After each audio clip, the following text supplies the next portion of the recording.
on eBay, seller, quote, Cerebusoverload, unquote. Recently listed multiple versions of the proofs for Cerebus number 1. That's the Cerebus number 1 remastered edition that we did a little while ago on Kickstarter. Just getting ready to do, as I say, the Cerebus number 2 Kickstarter. The first version had, according to the item description, only 8 copies printed.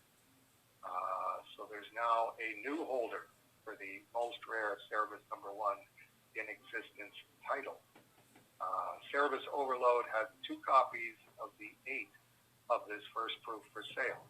I asked the seller where the other 6 copies were. The seller replied that you had 1 copy, and talking about me, a fan/collector of logs standing, I won't give the name here to protect their privacy, had 1 copy, but the seller did not know where the other 4 copies were. Do you know where they've gotten to, is the first question. And it's, no, I don't. That's a Waverly Press thing. And I think you're on the right track, Steve, of anytime you see something like that, definitely inquire. Cerebusoverload is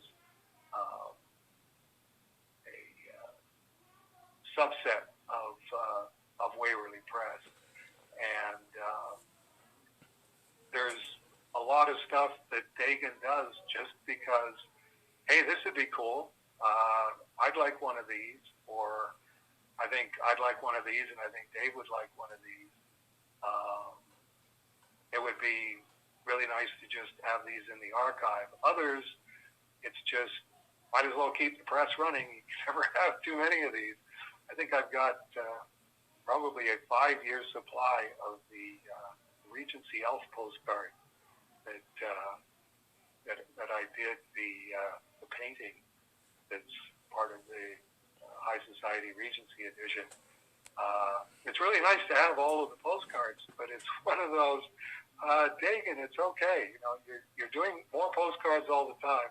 I don't send out that many postcards, but it is nice to have them. I mean, if you want to brighten up a Cerebus fan's day, just throw 9 Regency Elf postcards into their package of whatever it is that I'm sending them.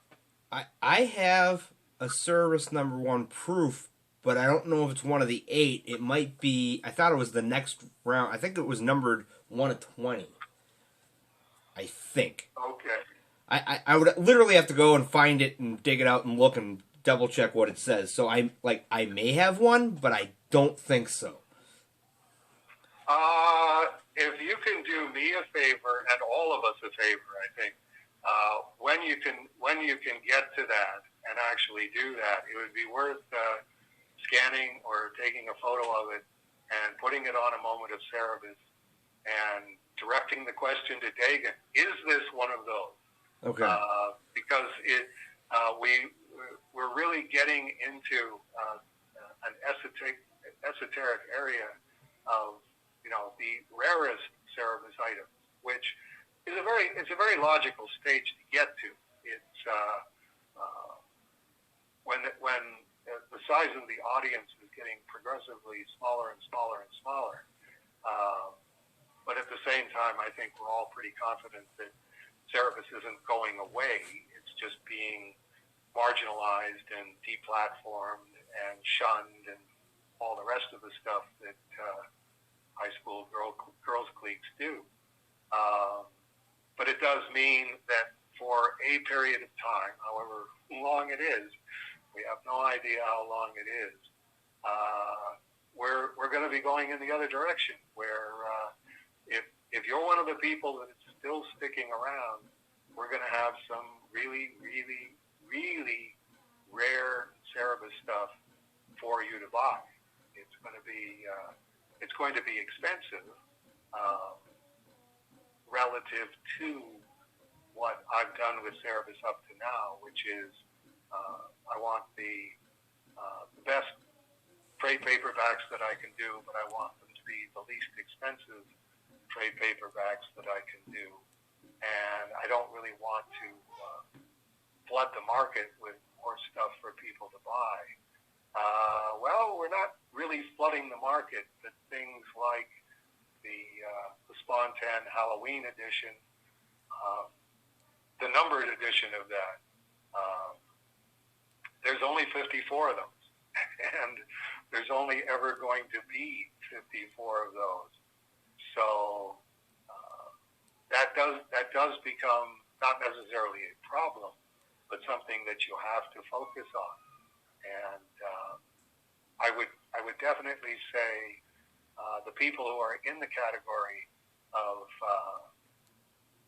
wanting to have as many of these ultra rare Cerebus things as they can afford, Waverly Press being the place that they're going to get most of those, I would definitely want to have as much documentation as possible. Like, is this? How many of these proof copies are there? And what is the criteria? Are you going to do more proof copies? I had a chat with Alfonso because he's printing prototypes at Studio Comics Press for me to proofread. It's a lot easier to proofread a comic book when it looks like the comic book is going to look. Good example, right now, I'm just proofreading Swords of Cerebus in Hell, Volume 1, and one of the things we're trying to figure out is the exact size of Swords of Cerebus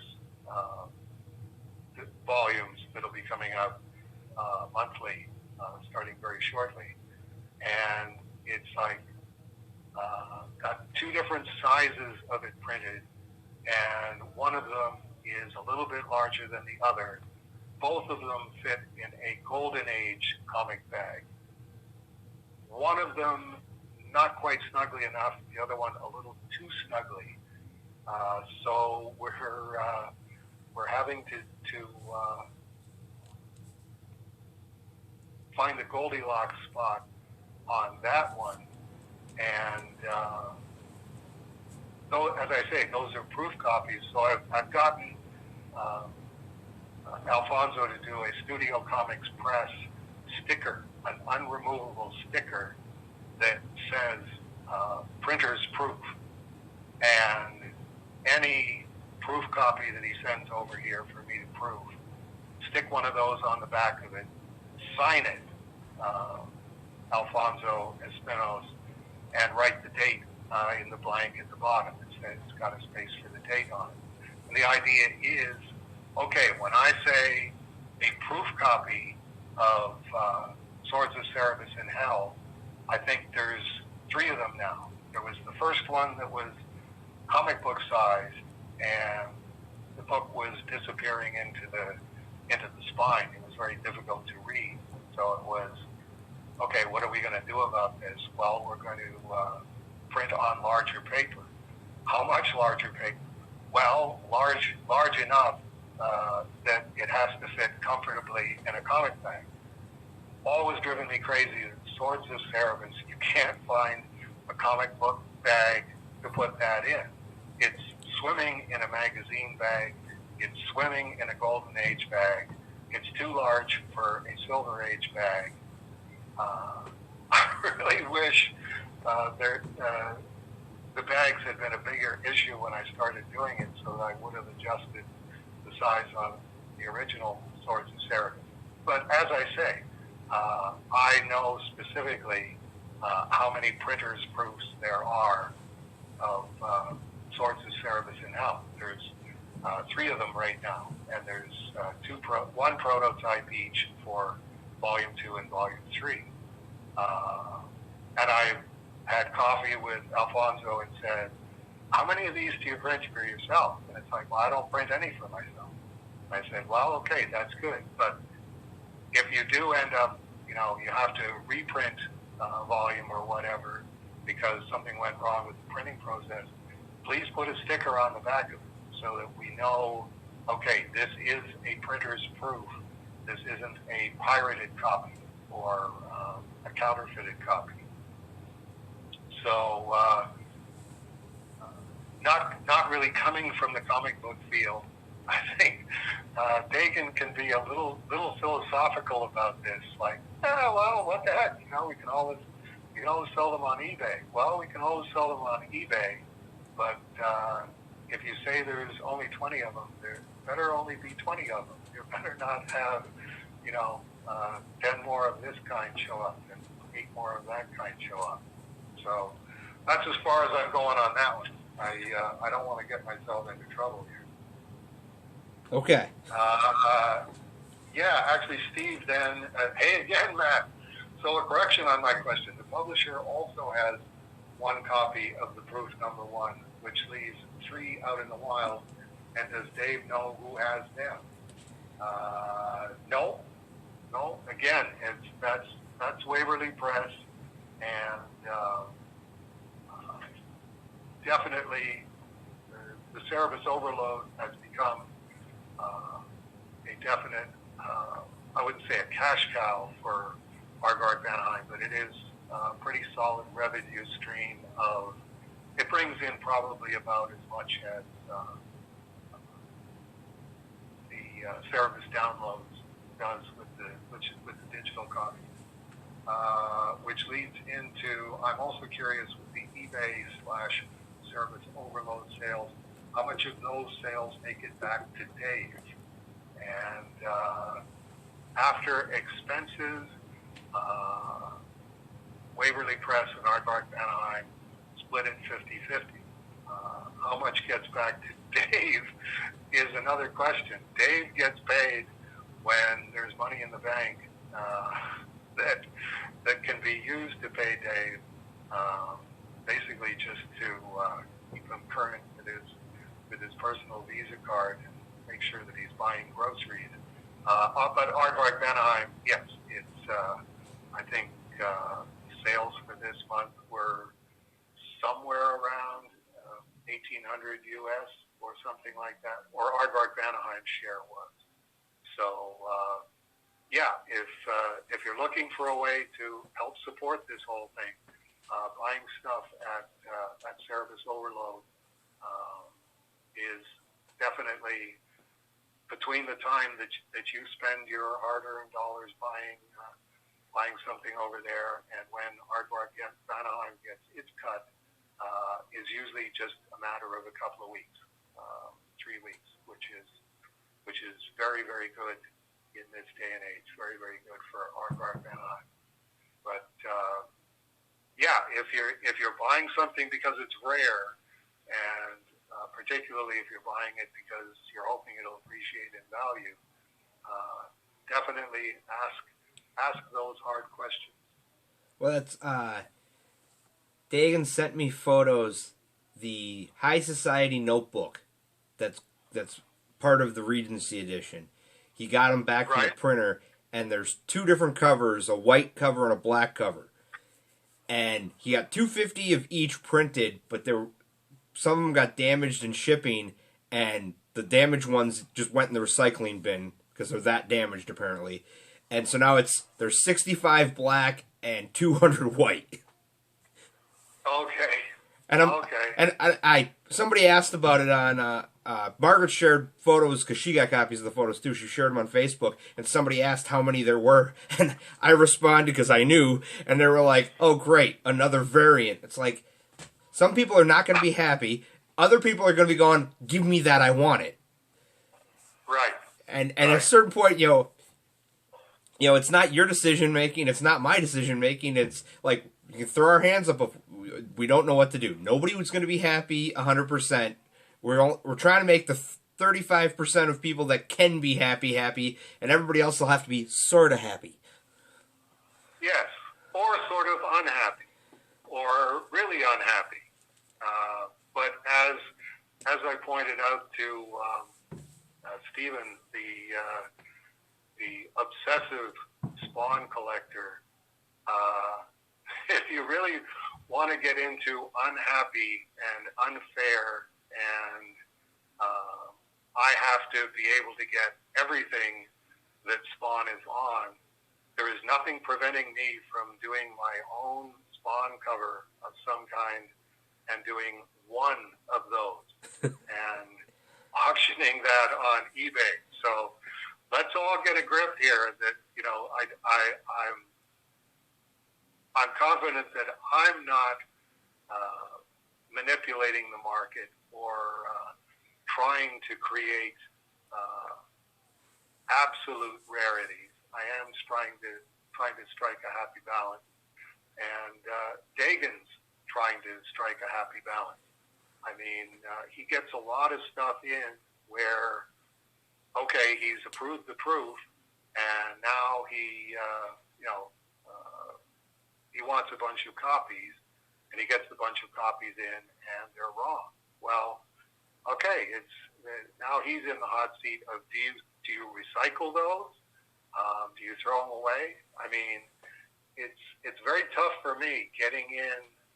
We have, as far as we know, 8 of the Spawn 10 Halloween editions were damaged in transit, and I did tell them send them back, and we'll replace them. But having created another number 33 and sending it to the guy who got the damaged number 33, I now have to take a pair of scissors and cut a really, really rare Spawn 10 Halloween edition in half with scissors and throw it in the recycle bin. And it's like, I really don't want to do this. There are so many people that I could just light up their world by sending it to them and saying, you know, don't tell anybody that you got this. But you can't really do that. It's you gotta play fair with everybody. Right. And now you're one of the insiders too. Like you say, you know, you're getting stuff that okay, this is sort of rare, but now the one that I've got is super rare, and for the people that means something to, that really means something to them. Well, and it's like the Hermans that I sent you that I signed, and then I had my brother sign because his name's in them. You know, if I start selling my copies of Herman, are people going to want him to sign? And do I want to find the time to get him to come to my house to sign them? And does he want to sign them? And how many times can I put a gun to his head saying, sign the damn comic before he just stops coming to my house? Right. Ironically, this past weekend, Paula bought, it's called a Cricket. It's a maker thing where you can make t-shirt designs, and they have transfers you can iron onto shirts. So she made me a black shirt with white writing that says manly, and made one for my brother that says bashful. So now I got to get him to come over so I can give him the shirt and get a picture of the two of us so I can have fax it or email it up to you so that you can see it. Because we're now we're 1966 Batman villains. Right. Yeah. It's and then you get into the thing of, well, okay, how many Hermans have you got, and how many did you sign? And if you get your brother to sign all of them except one, the one that your brother didn't sign is the rarest one. Right. And it's like, okay, now we're getting a little crazy. But I think that pretty much every month when I'm signing all of the Cerebus archive copies of whatever the latest Cerebus in Hell is that just came in, and it's this could be the only number 5 that isn't signed by Dave Sim. All of the other number 5s are signed by Dave Sim, and future generations going, well, why is that? And just, well, it's because Dave Sim decided not to sign the number 5. But you really don't want to go too far over into that, because then you are getting into crazy territory. great hero